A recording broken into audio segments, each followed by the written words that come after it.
Subscribe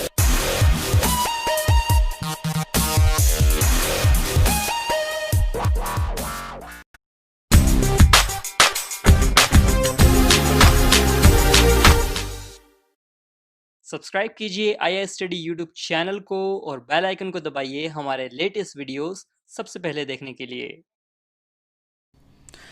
नमस्कार दोस्तों, मैं प्रदीप भारद्वाज ट्रिकी साहित्य सीरीज में आप सभी का स्वागत करता हूं। आज की जो सीरीज रहेगी सीरीज नंबर 3 है और इससे पहले 2 सीरीज हमारी जा चुकी हैं और काफी पसंद की जा रही है आपकी तरफ से और कंटिन्यू ऐसी सीरीज आती रहेगी, तो चैनल को सब्सक्राइब जरूर कर लें। अगर आप साहित्य को ट्रिक के साथ पढ़ना चाहते हैं, जो कि मुश्किल क्वेश्चन एग्जाम में आपको कंफ्यूज करते हैं या फिर आप याद नहीं कर पाते हैं, तो उनके लिए यहां पर ट्रिक मिलेंगी, आप जिसे रामबाण कह सकते हो, ताकि आप नंबर स्कोर कर सको। तो अब चलते हैं अपनी ट्रिक की ओर। देखिए, आज की जो हमारी ट्रिक रहेगी सूरदास के जन्म को लेकर रहेगी, क्योंकि सूरदास के जन्म को कुछ विद्वान मानते हैं रौनकता गौ घाट पर हुआ और कुछ कहते हैं सीही दिल्ली के समीप हुआ। ठीक है, तो अब एक बार थोड़ा सा चेक कर लेते हैं कि किसने किसको कहां माना और कैसे माना, क्योंकि इसके बाद एक ट्रिक मैं शेयर करने जा रहा हूं। तो उससे पहले आप नोटबुक और पेन साथ में रखें, क्योंकि प्रैक्टिस तो आपको करनी पड़ेगी। तो यहां पर देखिए, पहले एक सिंपल सी फैक्ट पहले देख लेते हैं सूरदास के बारे में, जो कि यहां से एग्जाम में पूछे जाएंगे और पूछे जाते हैं। तो लिख लें। देखिए, सूरदास का जन्म 1478 ईस्वी और अगर उनके निधन की बात की जाए तो 1583 ईस्वी में हुआ। यहां पर ध्यान से देखिए, 1478 ईस्वी में जन्म हुआ, ओके, और 1478 और 1583 ईस्वी में उनका क्या हुआ, निधन। तो 2 क्वेश्चन आपको यहां पर बता दिए मैंने। रही बात, देखिए एग्जाम में अगर आता है या तो किसी विद्वान के अनुसार आएगा, या रचनाकार कह सकते हो आप, या लेखक कह सकते हो, या किसके अनुसार, तो अलग हमारी ट्रिक काम करेगी। लेकिन सिंपल वे में आता है कि सूरदास का जन्म कहां हुआ, तो दोनों ऑप्शन नहीं मिलेंगे आपको, कोई एक ही मिलेगा। या तो मिलेगा आपको रौनकता गौ घाट, तो आपका आंसर ये होगा, और या फिर दूसरा आपके सामने ऑप्शन होगा सीही दिल्ली के समीप। ठीक है, और ये भी क्वेश्चन पूछा जा सकता है कि दिल्ली के समीप जो सीही है वो किसके अकॉर्डिंग है, कहां मिलता है, इसका जिक्र या वर्णन कह सकते हैं। तो 84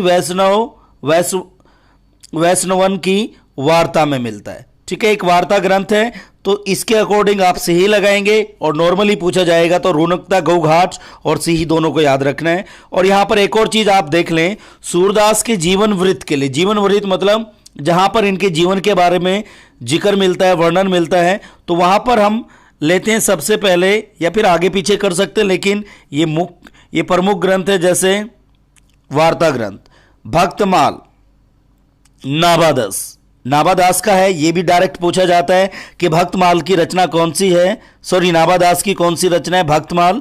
ठीक है, याद रहेगा, वार्ता ग्रंथ है। फिर यदुनाथ एक रचना है, जो किसकी है, बल्लभ दिग्विजय की, याद रखेंगे। फिर 84 वैष्णवन की वार्ता, यह भी एग्जाम में कई बार पूछा जाता है, गोकुलनाथ।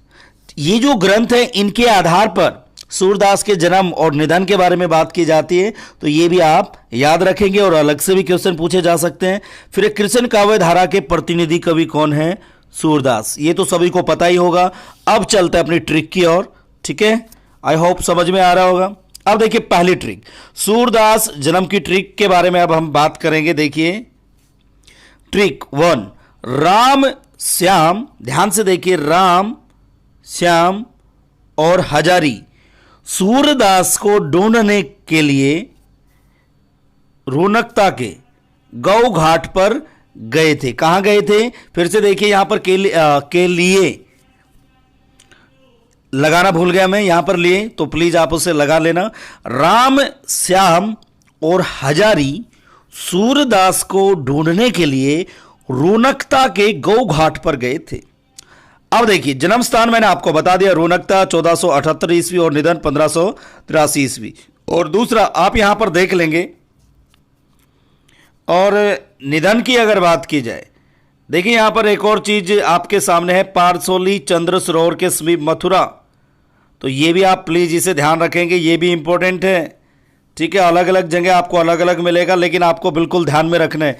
देखिए, अब जिन्होंने कहा कि इनका जन्म कहां हुआ, रौनकता, तो उसमें कौन कौन आते हैं? राम से क्या बना? रामचंद्र शुक्ल, जो सामने दिखाई दे रहा है। श्याम से क्या बना? श्याम सुंदर दास। फिर हजारी से क्या बना? हजारी प्रसाद। तो ट्रिक कैसे याद करनी है? जिन्होंने इनका जन्म रोनकता के गऊ घाट पर माना है, रोनकता है गऊ घाट दोनों आ सकते हैं। राम, श्याम और हजारी सूरदास को ढूंढने के लिए रोनकता के गऊ घाट पर गए थे। इसको याद कर लेना। राम से बनेगा रामचंद्र शुक्ल, जो कि सामने दिख रहा है आपको। श्याम से बना श्याम सुंदर दास। हजारी से बना हजारी प्रसाद द्विवेदी। अब चलते हैं थोड़ा सा और आगे, याद रहेगा। अब चलते हैं आगे, ठीक है। इस ट्रिक को याद करना है। यह है ट्रिक नंबर 1। अब हम बात करेंगे ट्रिक नंबर 2 के बारे में। देखिए, इसको ध्यान से पढ़ना है। डॉक्टर नगेंद्र ने वार्ता साहित्य का आयोजन गणपति के गांव से ही में किया था। यहां पर नहीं लगा गया, मैं गलती से, इसको सही कर लेंगे आप, ठीक है। इसको में कर लें, क्योंकि लिखते हुए कई बार क्या होता है, मिस्टेक हो जाती है, ठीक है। तो से ही में किया था, में कर लेंगे आप यहां पर, ठीक है। मैं लिख भी देता हूं, कंफ्यूजन ना हो। सूरदास के जन्म की है दूसरी ट्रिक। डॉक्टर नगेंद्र ने वार्ता साहित्य का आयोजन गणपति के गांव सीही में किया था। अब देखिए, अब जिन्होंने इनका जन्म स्थान क्या माना है? सीही, ठीक है। तो अब उन लेखकों या रचनाकारों के बारे में बात कर लेते हैं। देखिए, जो पहला नाम है डॉक्टर नगेंद्र, ये तो नाम से ही पता चल रहा है, डॉक्टर नगेंद्र।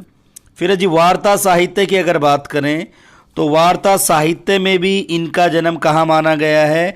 से ही माना गया है, जैसा कि अभी मैंने थोड़ी देर पहले आपको बताया था, जो कि फर्स्ट स्लाइड थी हमारी, ठीक है। ओके, अब देखिए दिल्ली के समीप जो अभी बताया था, ठीक है, याद रखें, कंफ्यूज नहीं होना है।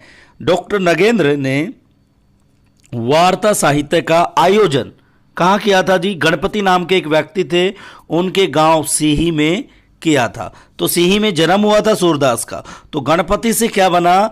गणपति चंद्र गुप्त, ठीक है। और जन्म मैंने आपको बता ही दिया है 1478, और निधन की बात की जाए 1583, क्योंकि सूरदास कृष्ण काव्यधारा के क्या हैं? प्रतिनिधि कवि हैं। इनका जन्म और निधन कई बार एग्जाम में पूछा गया है, तो 1478 और 1583 ईस्वी को भी माइंड में रखेंगे, ठीक है। अब देखिए, अब कुछ एक्स्ट्रा चीजें जान लेते हैं सूरदास के बारे में जो एग्जाम में आएंगी, ठीक है। अब चलते हैं थोड़ा सा और आगे। यहां तक अगर आपको समझ में आ रहा है तो एक बार यस करके बीच में कमेंट करके बता दें। ऑफलाइन कमेंट जरूर करना अगर आप वीडियो को ऑफलाइन देखते हैं, कि हाँ सर ये जो ट्रिक है समझ में आ गई, कहाँ सीही को कहने वाले कौन कौन हैं और रुनकता गऊ घाट को कहने वाले कौन कौन हैं। अब आप कभी भी इसमें कंफ्यूज नहीं होगे। अब चलते हैं थोड़ा सा और आगे। देखिए, यहां पर ध्यान देना है आपको। देखिए, सूरदास की रचनाओं का सर्वप्रथम संपादन, ये भी एक मोस्ट इंपोर्टेंट क्वेश्चन है भाई साहब। क्या सूरदास की रचनाओं का सर्वप्रथम संपादन राग कल्प द्रुम नाम से हुआ था, और कब? 1841 ईस्वी में। और इन रचनाओं का संपादन कलकत्ता से हुआ था, जिसे अब फिलहाल कोलकाता कहते हैं।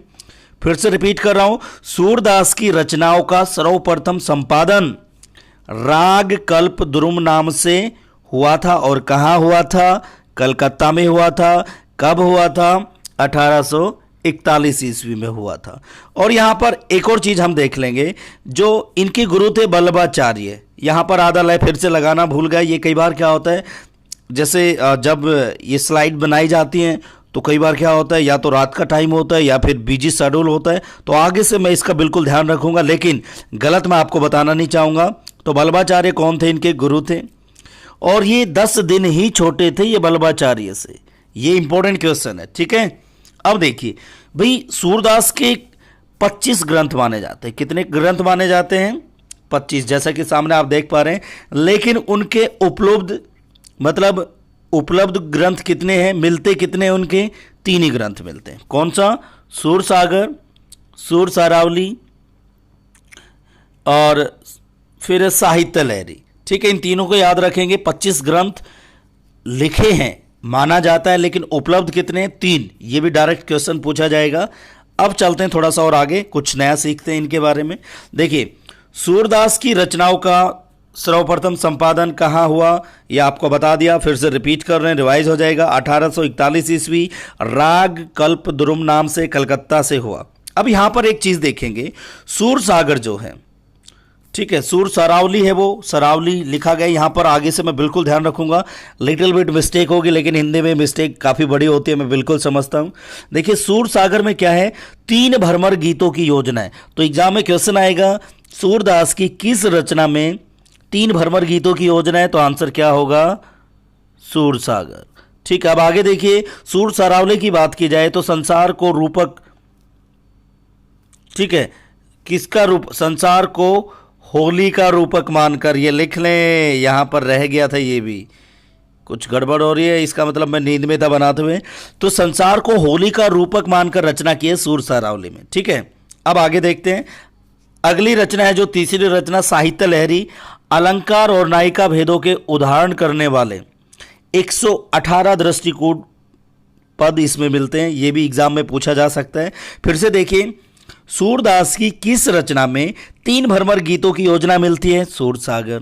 सूरदास की किस रचना में संसार को होली का रूपक मानकर रचना की गई है, सूर सरावली। ठीक है, याद रहेगा।